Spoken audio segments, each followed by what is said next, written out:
Hi guys, I'm Jane, and today's workout we're going to be focusing on bone health. So this workout is suitable for somebody who does have low bone density. To improve bone health, we need to be putting load through our muscles, which puts tension on our bones and increases your bone strength. You want to make sure that in exercise situations you're avoiding forward flexion of the spine, and that's only because in exercise we put more load and force through our muscles and our bones than we would in everyday life. In your everyday life, it's fine to be doing your normal movements, your natural movements. So weight wise, I've gone light with my weights, so I've got 1 kilogram weights here.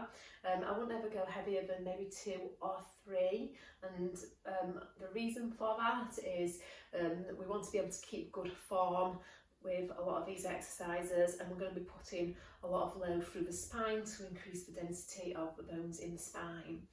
So you're going to come onto your back and just have the weights close by because we're going to be using them shortly. Now normally if somebody didn't have decreased bone density, I would tell them to round the spine and roll back, but you're going to roll onto your side and then just guide yourself down onto your side and then roll onto your back. And just check your space. So there's going to be exercises today where I have your arms going overhead, so just make sure you've got enough room to reach your arms overhead here. And then just make sure that the dumbbells are within arm's reach. So we're going to focus on posture and form to begin with. So you want to make sure that your feet are roughly in line with your sit bones, and you've got the same gap between your knees as you have between your feet. Eye gaze forwards at the ceiling in front of you and just allow your rib cage to sink down into the mat. And then check for neutral pelvis. So we want to make sure that the 3 bones at the front of the pelvis are level. So pubic bone and 2 pelvic bones. So I like to put the heels of my hands on my pelvic bones, lengthen the fingertips to the pubic bone, draw the thumbs towards one another, create a triangle shape with your hands, and then just adjust the pelvis until those 3 bones are level and your triangle is square to the ceiling. So once you've found the neutral position of the pelvis, you've organised the ribs, the head and the neck, your spine is as close to its neutral position as your body allows. So now you've found optimal alignment, I want to focus on your thoracic breath. So hands on the side ribs, and then just start to breathe deep and full into the back and into the sides of the rib cage. So you're trying to feel the backwards and sideways expansion of the ribs on your in-breath, and then as though the back and the sides of the rib cage narrow and come close together on your out-breath. Now as you continue to focus on using your breath to bring movement into the ribs, I'd like you to have an awareness of your deep core muscles. So the ones we focus on the most in Pilates are the pelvic floor muscles and your deep abdominals known as the transverse abdominis. So for pelvic floor, I want you to visualise the 4 bony landmarks at the bottom of your pelvis. So your pubic bone, which is the bone right between your legs at the front of the pelvis, and then your tailbone, and then your 2 sit bones. So visualise those 4 bones. And on your out breath, I want you to gently lift up on your pelvic floor as though you're narrowing those 4 bones a little close together, and then draw your navel into your spine to engage your deep abdominals. And then keeping your breath in your rib cage above your belly button so that you can maintain the control of your deep core muscles. And then staying with your breath, I want you to reach your arms up to the ceiling, palms facing one another. Use an in-breath to lift the back of the shoulders off the mat, and then on your out-breath, bring the back of the shoulders onto the mat. So keeping your arms straight and the distance between your hands remains the same. You're trying to feel the movement of the shoulder blades on the rib cage. So we're trying to look for that forwards and backwards sensation of the shoulder blades. So as you lift the back of the shoulders off the mat, feel how the shoulder blades move forwards on the rib cage and away from the spine to protract. And then as you bring the shoulders onto the mat, feel how the shoulder blades move backwards on the rib cage and towards the spine to retract. You're trying to keep the neck relaxed, the ribs and the pelvis nice and heavy on the mat here. So we're doing this just to warm up through the shoulders, increasing blood flow to the muscles that support the shoulder blades on the rib cage, keeping that pelvis still, the ribs heavy, no tension through the neck. Now next time when you retract the shoulder blades, I want you to keep them there so they're kissing the mat but not jamming into the mat, the chest, the collarbones remain open wide, and then just let your arms rest at the side of your body. Now we're going to keep the spine and pelvis in neutral. I want you to press downwards into your feet to lift your hips upwards into a bridge. And then keeping neutral spine, you're going to lower back down to the mat. So your pelvis and your rib cage roughly find the mat at the same time. To get your lift, press your feet downwards and send your knees forwards. So we're creating this length through the front of the hip. And on the lowering phase, you want to think of slightly tipping your triangle to your feet. So you're creating that bend at the hips, and your pelvis and rib cage should find the mat at the same time. So we're extending through the front of the hip to lift, and we're bending through the front of the hip to lower. All the time I'm trying to maintain the control the torso has of the spine here, so I'm trying to keep that long line in the spine, so it's almost like a planking sensation. And I really want to connect into the backs of the legs and the buttocks, so feel to be pushing downwards into your feet to make that connection through the back of your legs and your buttocks. And I think of pulling my feet inwards as I push them downwards and keep the ribs relaxed. So guys, if you challenge for strength through the glutes, the buttocks, the body will try and find the path of least resistance, and that path usually is pushing up through the ribs. So we've got to learn to keep the ribs relaxed. So at the top of that bridge, they feel to be lower than your belly button. So this should be creating a nice amount of heat now through the backs of the legs and the buttocks, starting to really open up through the front of the pelvis. And then from here, you're going to take a hold of your dumbbells. So just bringing those dumbbells safely into your midline. And then I want you to reach those weights up to the ceiling. So the palms of your hands are facing forwards. Now I like to wrap my fingertips around those dumbbells. Now retract the shoulder blades into the mat so the chest is open again. And then you're going to row those elbows out to the side and down, and then reach back up to the ceiling. So you're leading with your elbows, you're bending downwards, keeping those knuckles facing upwards, and feel that you're trying to reach the elbows away from the centre of your chest. So you're trying to find a sense of stretching through the chest and the front of the shoulders. Checking in with your spinal alignment, so the pelvis and the ribs should still be nice and heavy on the mat. Now from here guys, you're going to keep that row action and then rotate your lower arms backwards towards the mat. So now your knuckles face downwards to the mat, but your palms face upwards to the ceiling, and then rotate back to where you started the row and then reach your arms up. So we row, externally rotate, keeping the ribs on the floor, reverse the rotation, and then shoulder blades stay on the mat as you reach up. So really opening up through the front of the shoulders here, trying to keep a nice stable position in the wrists. So again, the body will always look to find that path of least resistance, and with this exercise that's usually excessively flexing backwards through the wrists to get the hands down on the floor. I'd rather you do a smaller range and keep that stability through the wrists, so we're getting that movement from the shoulders.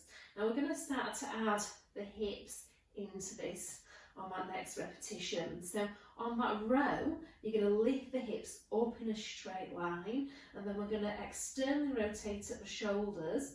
And then this time, as you lower the hips, you're pulling them to the heels of your feet, but I want you to reach those dumbbells overhead. So fully straighten those arms, and then arms reach up to the ceiling.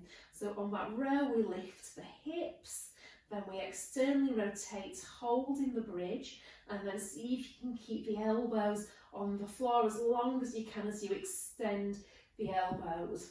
So this is a really big challenge for both my hip mobility, so the mobility through the front of my hip and through the front of the shoulders here. So great for really opening up through the front of the torso, which if you've got low bone density, you really want to be improving the flexibility through the front of the torso, so those muscles that start to pull you forwards, where there's a bigger risk of bone fractures.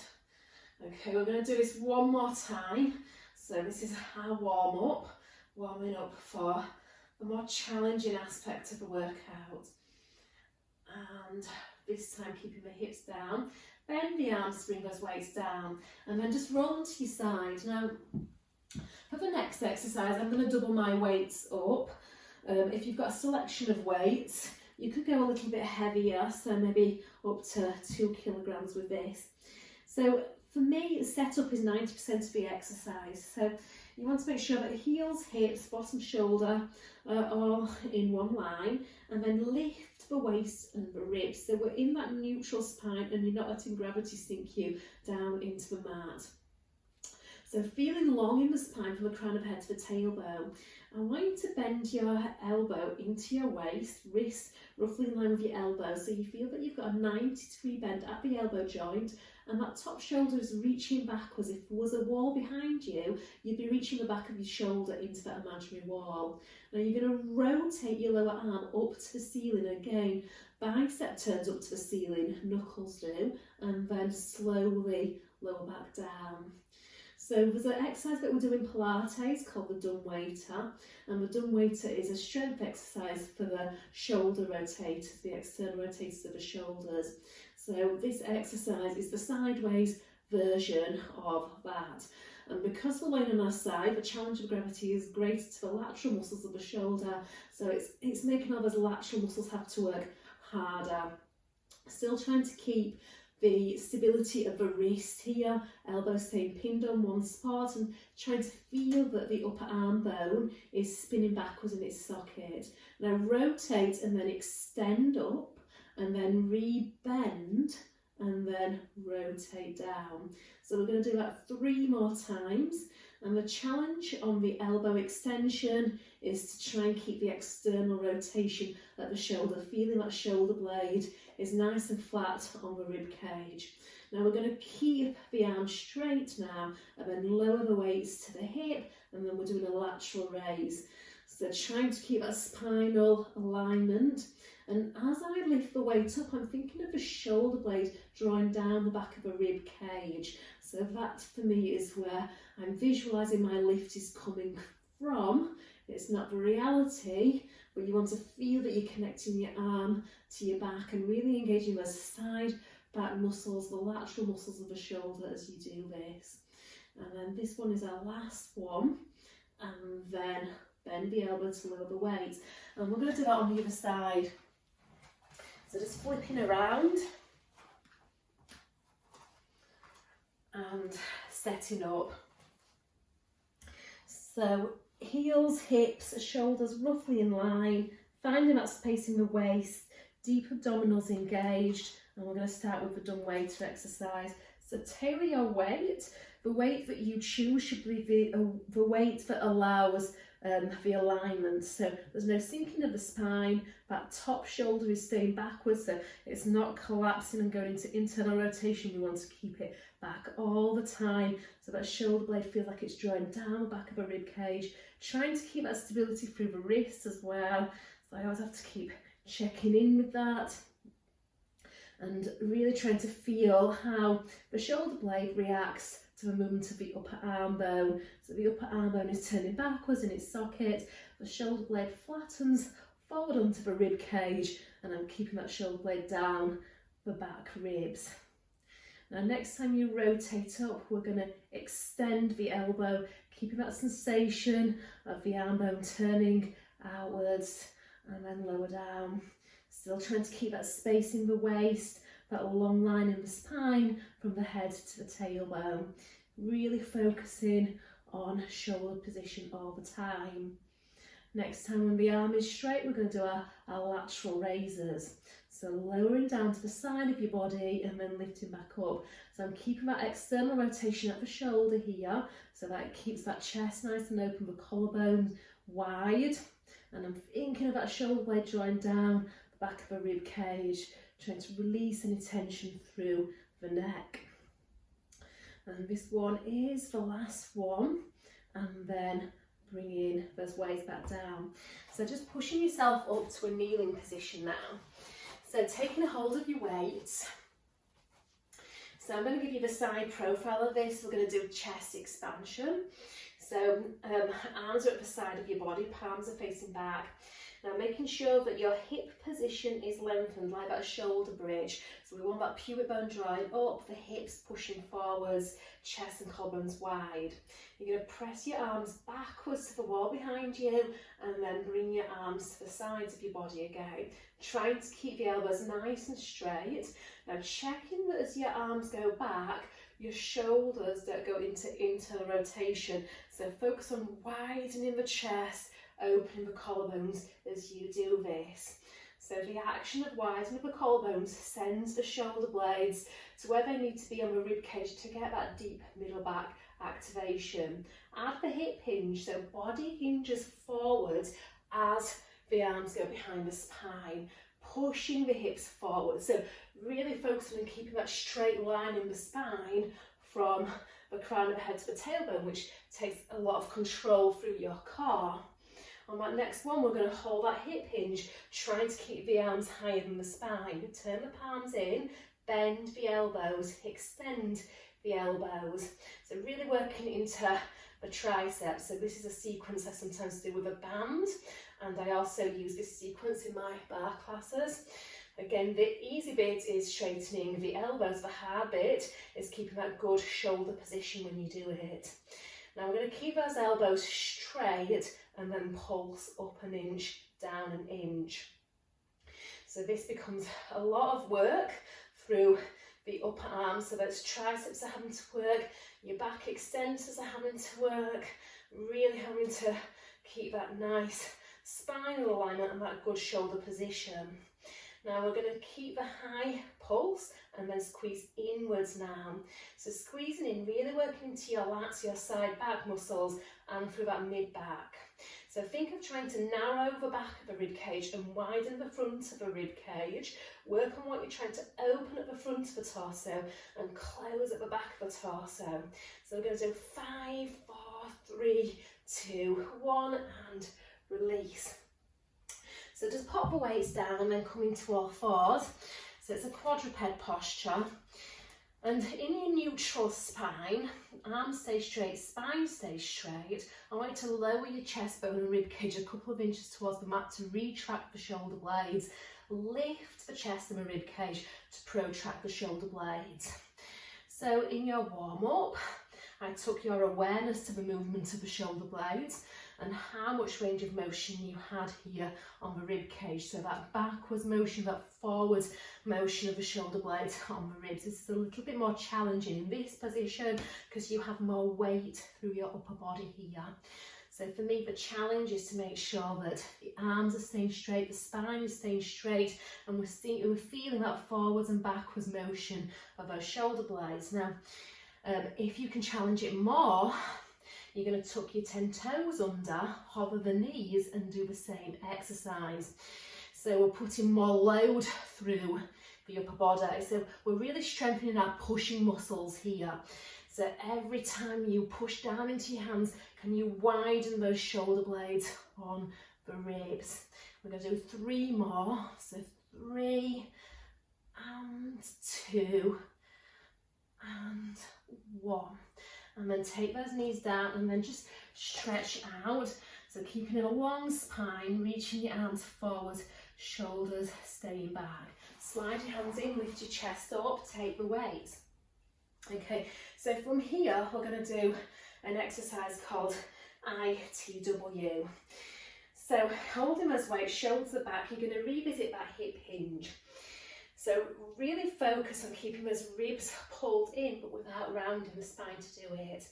Now you're going to bring your arms level with your ears, that's your letter I, then out to the side, that's your T, and then a wide row, which is your W.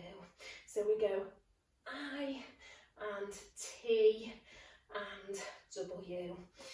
Okay, so for me the hard part of the movement is the I. So you have to really work hard through that upper back to make sure there's no rounding of the spine. Okay, and focus on the lowering phase of those weights, unlike I did on that last repetition where I allowed gravity to just sink those weights. Okay, engaging those glutes and abdominals to stabilise the spine and just Focus on that good shoulder position with every arm movement. So feeling those shoulder blades are staying down the back of a rib cage. Last one. And then from here, you're going to take one of the weights. For me, this is best done with a slightly heavier weight. And then you're going to pop the weight behind your knee. And I want you to trap the weight between your calf and your hamstrings. Finding that neutral pelvis, you're going to lift the knee up to hip height and then control the lowering of that knee. So in this position, again, it's all about that length in the spine, that oppositional reach between the crown of the head and the tailbone. Chest staying centered between your two hands, and the supporting hip should be directly over that supporting knee. So there's no shift across. That would be a lot kinder to your spinal stabilizers. They would not have to work as hard to stabilize. So I want you to feel that you're lifting from the crease of your glute. So really trying to engage that sit bone area to lift up. Now if you can, hover the opposite hand off the floor. So you can reach that arm out in front of you or out to the side, depending on your space around you. But just challenging balance and making the spinal muscles have to work harder. Now hold the knee lift, and then we're going to pulse for 10, 9, 8, 7, 6, 5, 4, 3, 2, 1, and release. So changing sides, you can stretch it out if you need to. So trapping that weight, finding your alignment, and then going for that knee lift. So squeezing through the glute. We want to feel that the knee is lifting up in a straight line, so you're not rotating it out to the side. Really focusing on pushing the floor away from you. Asking yourself to find some tone in your abdominals to support that lower back, so when the knee lifts up, the lower back doesn't sink down. I always catch myself dropping my head, so check in with that for yourself as well, making sure that you are not allowing yourself to look at your knees, but rather feel where that knee is in space, hovering that opposite hand, and so making sure that opposite shoulder is staying down. So it can be nice to put your hand on that shoulder as well, making sure it's not lifting up into your ear, and making sure that the ribs are lifting up onto the shoulder blade. Hold that knee lift, pulsing for 10, 9, 8, 7, 6, 5, 4, 3, 2, 1, and release. So just getting rid of the weights and having a break from the weights for a moment. Come onto your belly, and we're going to do an exercise called the dart. I've heard it being called flight as well. So arms are straight at the side of your body. So legs want to be roughly hip distance apart, or a little wider if you are tight through the front of the hip. What's important is the pelvis is level on the mat, so you've got even weight underneath those three corners of your triangle, and forehead is down on the floor. Now you're going to hover your head a fraction here. We don't want to be rounding the head and neck forwards, we want to keep it in neutral. I want you to lift the back of the shoulders up to the ceiling and your hands off the floor, and then release. So it's like a shoulder squeeze. Now as you do this, focus on letting go of your glutes. Let your heels just drop out to the side walls, and feel that you're using your abdominals to stabilise your lower back. So feel that pubic bone to belly button connection here. And we're focusing on lifting the back of the shoulders up to the ceiling to open the chest and widen the collarbones. So the action of doing that engages through that mid back. You can do this with dumbbells. I'm choosing not to. I'm giving myself a little break. So holding it here and then making circles with the arms. Now in this position, I'm focusing on opening the chest, widening the collarbones. So I'm not moving and circling the shoulders. I'm keeping that good stable shoulder position, so stabilising through the mid-back and letting the arm bones circulate in their sockets, and then changing direction. Keep relaxing those glutes if you can. So the more we release everything we're not using, the harder everything has to work where we are using. We're going to do 3, 2, 1, and release. So pushing yourself up out of that. And we're going to do some bicep curls and then shoulder presses to finish. And then we'll have had a full 360 of the body. So again, you can do this sitting, standing. You've got more weight going through your bones, so definitely a good idea to stand. My camera doesn't allow me to do that. So shoulders back, hips forwards, and then we're just going to start off by bending the elbows to bring those dumbbells all the way up to the front of the shoulders. And again, making sure there's no swinging through the body here. I often see that in the gym. That usually means somebody doesn't have enough strength to lift the weights that they're holding. Okay, so we want to stabilise, making sure that the shoulders are pinned back. So this gives you something to stay with, something to come back to, but working a little bit harder, you're going to bend those elbows, lift them up to shoulder height, pull the elbows back in their sockets, so find that good shoulder position, and then do the bicep curl from here. So in this position now, you're having to really work harder through your shoulder stabilizers, so those shoulders are working harder, more work through the core here, and more work through those biceps. So you want to feel that you're trying to turn your biceps outwards as you do this, so we're keeping some external rotation at the shoulders, fully straightening those elbows each time. And we're going to do, for me, rep range is anything between 6 and 10 reps with a lot of these exercises, so one more, and then release. Popping the weights down by hinging from the hips, so good practice to do that. You're going to have your hands as wide as the mat, tuck your 10 toes under and pike your hips up to the ceiling.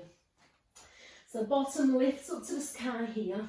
You're trying to press your chest closer to your legs and feel that your lower abs are lifting your lower back up to the ceiling. So we don't want to be hyperextending through that lower back, it might feel a bit pinchy. Again, we want to turn the biceps out so the elbows feel like they're facing backwards to the wall behind you, and then bending the elbows and then extending the elbows. So I feel the diagonal line my spine is reaching on, and as I bend my elbows, I'm still following that same diagonal line downwards to the floor, and then that same diagonal line upwards to the ceiling. Really trying to keep that good shoulder position. So a lot of the weight going through the muscles and through the bones here. Abs staying really engaged. Trying to, I have to bend my knees a little bit to get a better spine position. So if you are tight in your hamstrings, you can bend your knees to achieve that. And then just take those knees down. And then again, keep the spine straight as you sit back.